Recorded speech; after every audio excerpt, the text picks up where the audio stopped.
এবং আইন ব্যবস্থা কি এত নিস্তেজ হয়ে গেল যে দিবালোকে মানুষকে হত্যার হুমকি দিচ্ছে, তাদের কোনো অ্যারেস্ট করা হচ্ছে না, কিন্তু সাধু সন্তদের অ্যারেস্ট এবং সনাতনীরা কিছু জানে না তাদেরকে অ্যারেস্ট করে করে কারাগারে নিচ্ছে।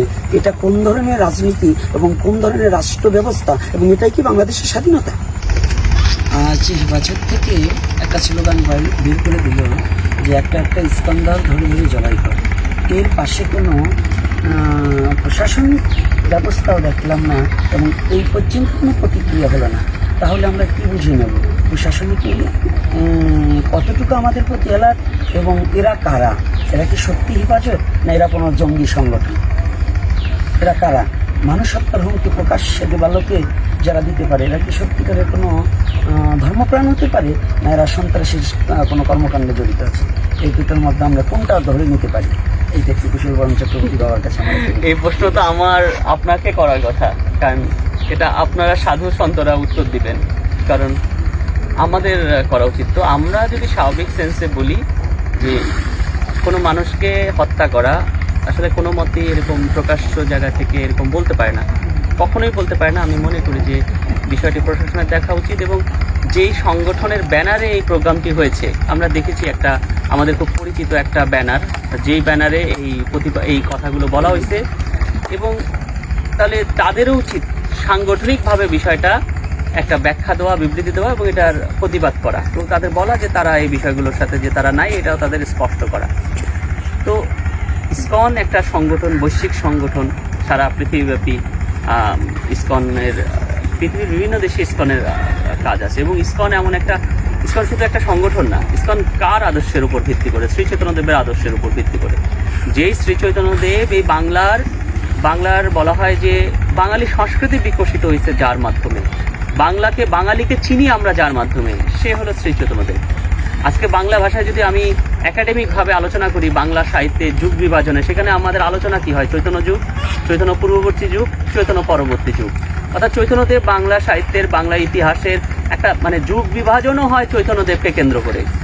এবং বাংলার এই যে আমরা যদি দেখি যে পদাবলী কীর্তন, যে বাংলা ভাষাকে একেবারে ফুলে ফলে যেভাবে প্রস্ফুটিত করছে, এই বৈষ্ণব পদাবলীগুলো, যে বাংলার যে প্রথম জীবনী গ্রন্থগুলো, সেগুলোও কিন্তু চৈতন্যদেবের জীবনী গ্রন্থ।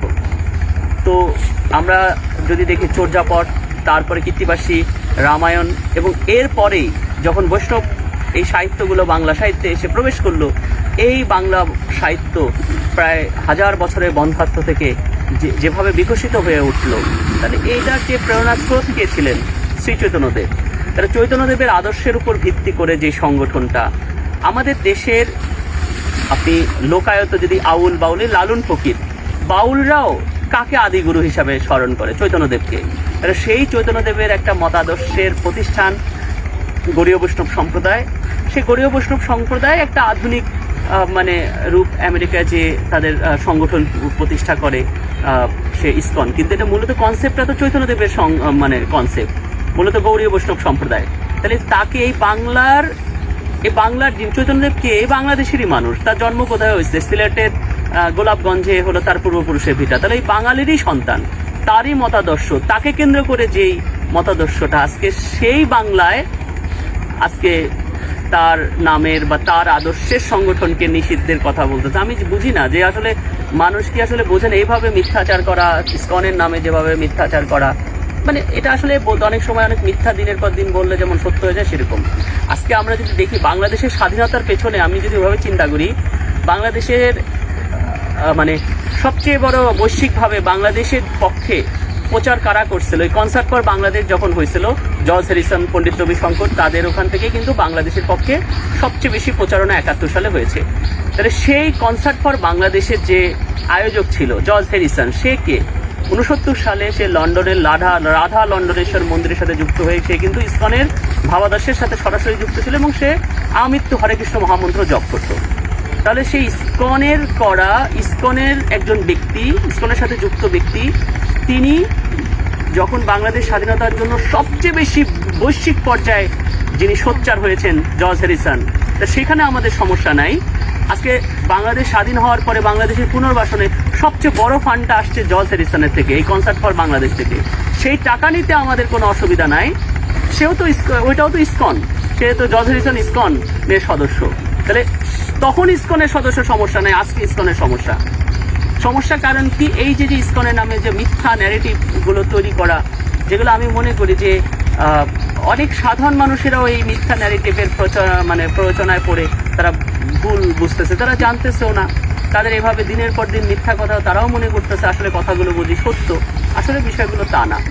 আর তারা বলে ইসকনের রেজিস্ট্রেশন, ভাই ইসকনের কি রেজিস্ট্রেশন নেবে? ইসকন এখানের চৈতন্যদেবের আদর্শের উপরে, চৈতন্যদেবের আদর্শের উপরেই বাঙালি সংস্কৃতি দাঁড়ানো, বাঙালি সমস্ত কিছু দাঁড়ানো। তাহলে সে তো ওই চৈতন্যদেব যখন এই 1508-9 সালে যখন নবদ্বীপের পথে পথে যখন কীর্তন করে তার এই ভক্তি আন্দোলন শুরু করেছেন, তখনই ওই ইসকনের জন্ম তো তখনই হয়েছে। ইসকনের জন্ম তার এই নতুন হয় নাই, কারণ এই আদর্শটার জন্ম চৈতন্যদেব যখন 1508-9 যখন নবদ্বীপের পথে পথে যখন ভক্তিবাদী এই প্রচার করছে যে কিবা বিপ্র কিবা নেশি কি কারে কয়, যে কৃষ্ণ ভজে সে কৃষ্ণ হয়, অর্থাৎ সমস্ত জাতপাত নির্বিশেষে সব মানুষকে আপন করে, যে ওই সময়ের বাংলার শাসক হুসেন শাহ পর্যন্ত একটা মন্তব্য আছে চৈতন্যদেবের উপর যে বিনা দানে এত লোক যার পাশে থায় সে তো গোসাই ইহা জানিও নিশ্চয়। যে চৈতন্যদেব যখন হাঁটতেন পেছনে হাজার হাজার মানুষ তার পেছনে হাঁটতে থাকতো। তো রাজা হুসেন শাহর দৃষ্টিতে পর্যন্ত পড়ছে যে বিনা দানে এত মানুষ এভাবে তার পেছনে ধায়। এরকম একজন ব্যক্তির আদর্শকে অনুসরণ করে এই ইসকনেরা। তাদের নামে এত মিথ্যাচার করা আসলে এগুলো ঠিক না। যদি কিছু সত্যতা থাকে, সত্য স্পেসিফিক ভাবে বলা হোক, কিন্তু তারপরে ধরেন আপনি একটা সংগঠনকে প্রতিবাদ করতে পারেন যে এটা ঠিক না, কিন্তু তাকে ধরে ধরে মেরে ফেলার আপনি হুমকি কি করে দিতে পারেন? এটা তো আসলে কোনো মতে কাম্য না। তা আমি আসলে এই প্রশ্নটা আমাকে না করে আমি ওনাকে করা দরকার ছিল, উনি উল্টো প্রশ্ন আমাকে করছে। তো আমি আর কি বলবো। তো যেহেতু আপনারা পলিটিক্স বুঝেন এবং যে বর্তমান রাজনীতির প্রেক্ষাপট কোন দিকে যাচ্ছে, এবং যেখানে বাংলাদেশে স্বাধীন বাংলাদেশ বলা হয়, কিন্তু যেখানে প্রকাশ্যে দিবালোকে একজন ব্যক্তিকে, একটা জাতির প্রতি ইসকনকে বলা না, সমস্ত সনাতনী জাতিকে বলা হয়েছে। এটা ইসকনকে বলা হয়নি, কারণ হরে কৃষ্ণ মহামন্ত্র প্রত্যেকটা সনাতনী জাতি আমরা জপ করছি, তাহলে ইসকনকে বলা হয়নি। আমি মনে করি আমার প্রত্যেকটা সনাতনীকে হুমকির মুখে দাঁড় করিয়ে দিয়েছে যে একটা ইসকনদার, ওরা তো জানে না ইসকন কি আর সনাতনী কি। ইসকন কোনো আলাদা সোসাইটি নয়, ইসকন আমার সনাতনী রক্ত, ইসকন আমার সনাতনের প্রাণ। তাহলে সেই ইসকনকে হত্যা করার হুমকি দেওয়া মানে আমার প্রত্যেকটা সনাতনীকে হত্যা করার হুমকি দিয়েছে। আমরা কি বুঝতে পারি এই রাজনীতি প্রেক্ষাপটে বাংলাদেশ রাজনীতিটা কোন দিকে যাচ্ছে? এবং আপনার সাথে একান্তে কথা বলার আমার উদ্দেশ্য এটাই যে বোধ হয় বাংলাদেশে প্রশাসনিক কি নিস্তেজ এবং প্রশাসনিক এবং আইন ব্যবস্থা কি এত নিস্তেজ হয়ে গেল যে দিবালোকে মানুষকে হত্যার হুমকি দিচ্ছে, তাদের কোনো অ্যারেস্ট করা হচ্ছে না, কিন্তু সাধু সন্তদের অ্যারেস্ট এবং সনাতনীরা কিছু জানে না তাদেরকে অ্যারেস্ট করে করে কারাগারে নিচ্ছে।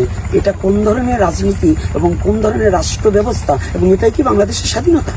না, এটা তো আপনি রাষ্ট্রের যে বিমাতা সুলভ আচরণ তো আপনারাই তো বলতেছেন, সবাই বলতেছি, আমরা বলতেছি যে গত 53 বছর যে বঞ্চনার আমাদের ইতিহাস, আমরা যখনই যা করি সবাই শুধু বিভিন্ন রকমের ন্যারেটিভ তৈরি করে, বিভিন্ন রকম বয়ান তৈরি করে।